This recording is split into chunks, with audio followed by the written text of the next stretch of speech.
Have you come along for a story? Excellent. Welcome to Storybeard's Story Cabin.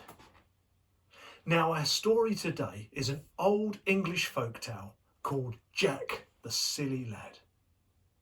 And it goes something like this. Once upon a time it was, twice upon a time it may not have been, because after all I am a storyteller. But once upon a time it was that there lived a long time ago in merry old England a lad called Jack, and he was indeed a silly lad.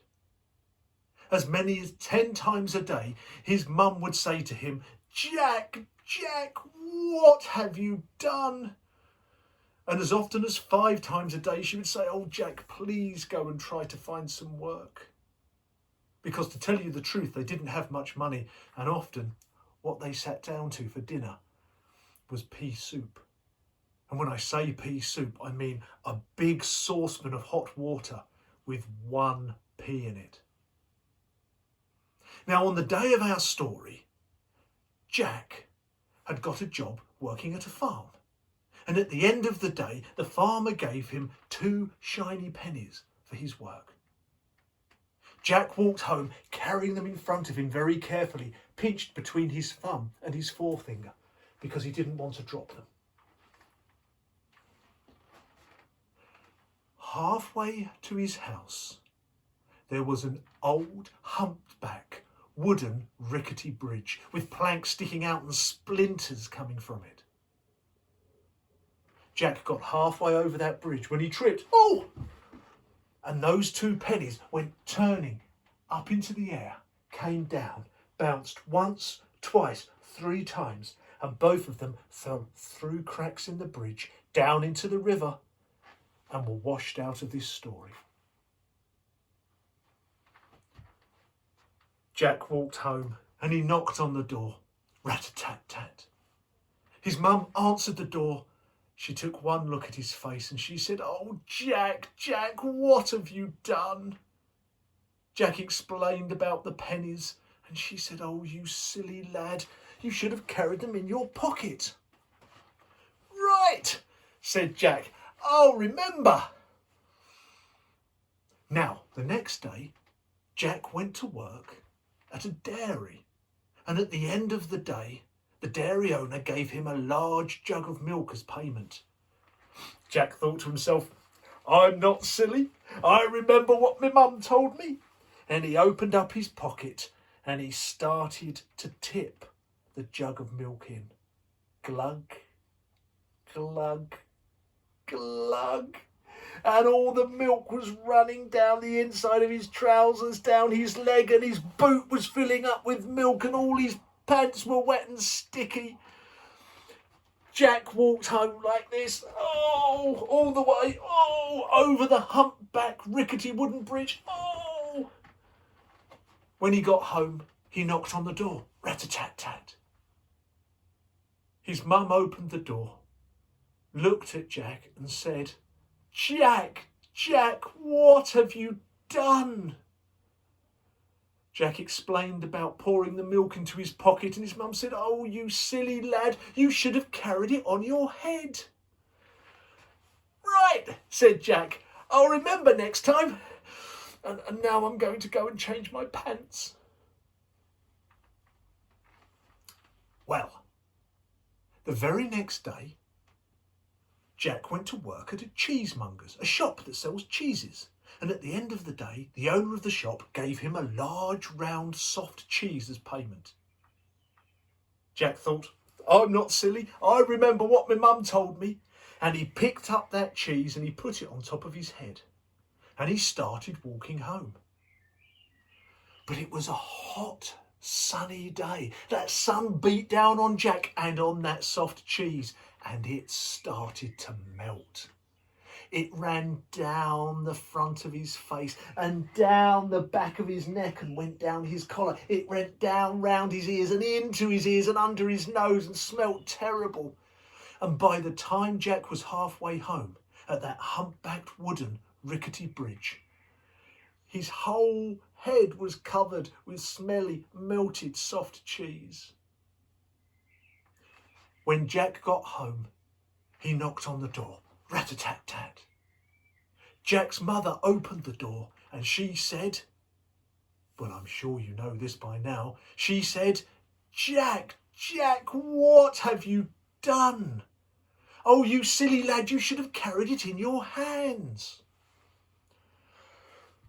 Right, said Jack.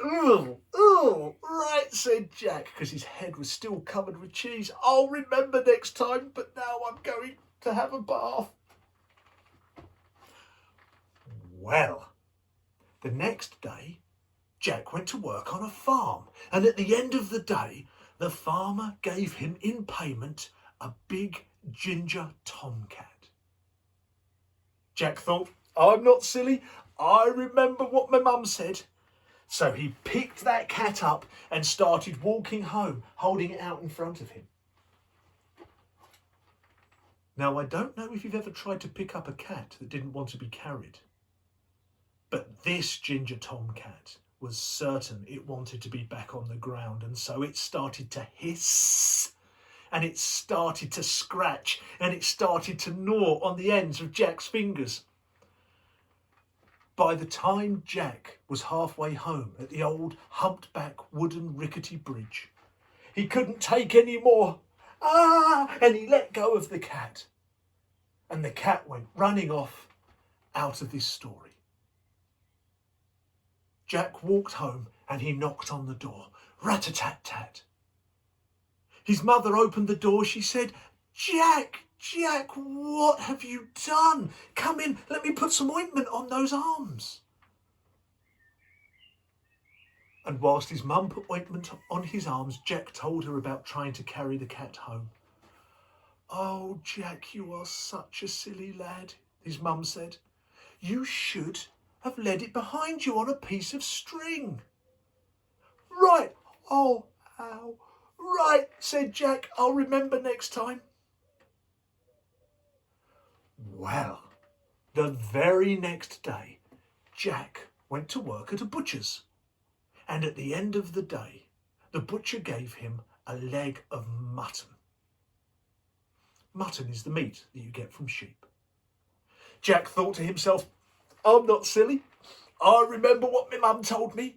And he got a piece of string and he tied it round the end of that leg of mutton and he started walking home, dragging the meat behind him.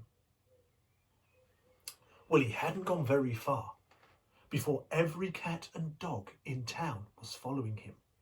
And first one, and then another, and then a third rushed forward and took a bite of the meat and then ran away again. So many of the cats and dogs took bites out of that leg of mutton that by the time Jack was halfway home at the old humpbacked wooden rickety bridge, all he had left was a piece of string with a bone hanging off the end of it. And as he stood there looking at that, a Jack Russell jumped up and grabbed the bone and ran off with that as well. So all Jack had to show for his day's work was one piece of string. He went home and he knocked on the door. Rat-a-tat-tat. His mum opened the door. She said, Oh, Jack, what have you done? And Jack told her about dragging along the leg of mutton on the piece of string. His mum said, Oh, you are such a silly lad, Jack. You should have carried it on your shoulder. Right, said Jack. I'll remember next time. Well, the very next day, Jack went to work at a stable. And at the end of the day, the stable owner gave him an old grey donkey as payment. Jack thought, I'm not silly. I remember what my mum told me. And he got down low and he got his shoulders underneath the stomach of that donkey. And he went, heave! And he almost lifted it up and he went, heave! And he managed to pick that donkey up off the ground. The donkey went, and wriggled around, and eventually Jack ended up with the donkey on his shoulders with all four legs sticking up in the air and started trying to walk home. He got as far as the old humpback wooden rickety bridge. when his knees finally gave out and he went, "Oh!" and fell to the ground. With one last, for good measure, that donkey went running out of the story. And Jack, with his back aching and his knees hurting and his feet sore, had to walk home and knock on the door. Rat-a-tat-tat. His mum opened the door. She said, "Oh, Jack, what have you done?" So Jack explained about trying to carry the donkey home. And his mum said, "Come in, my lad.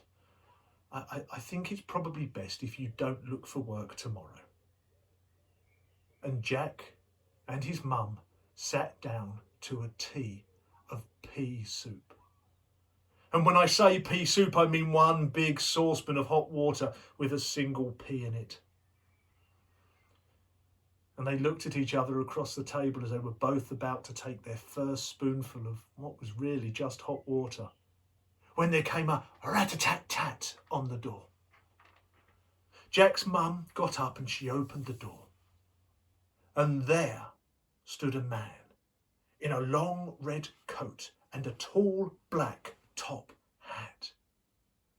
He said, "Excuse me, is this the home of Jack the silly lad?"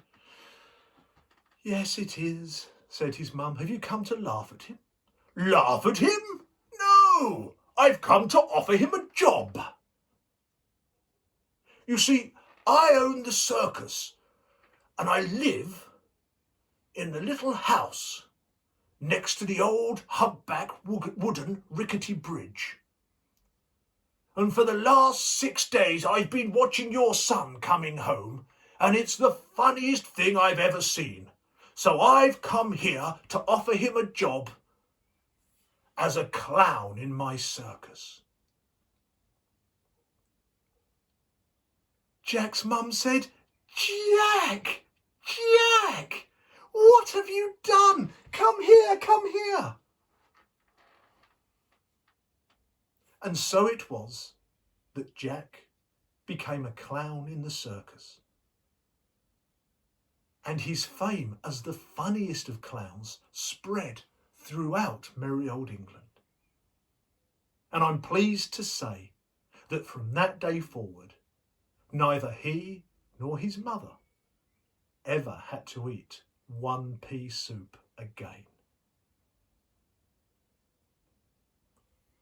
And that, my friends, is the old English folktale of Jack the Silly Lad. I hope you enjoyed it. Thank you for coming along to Storybeard's Story Cabin. We'll be doing another story very soon, and I hope to see you then. Take care now. Bye-bye.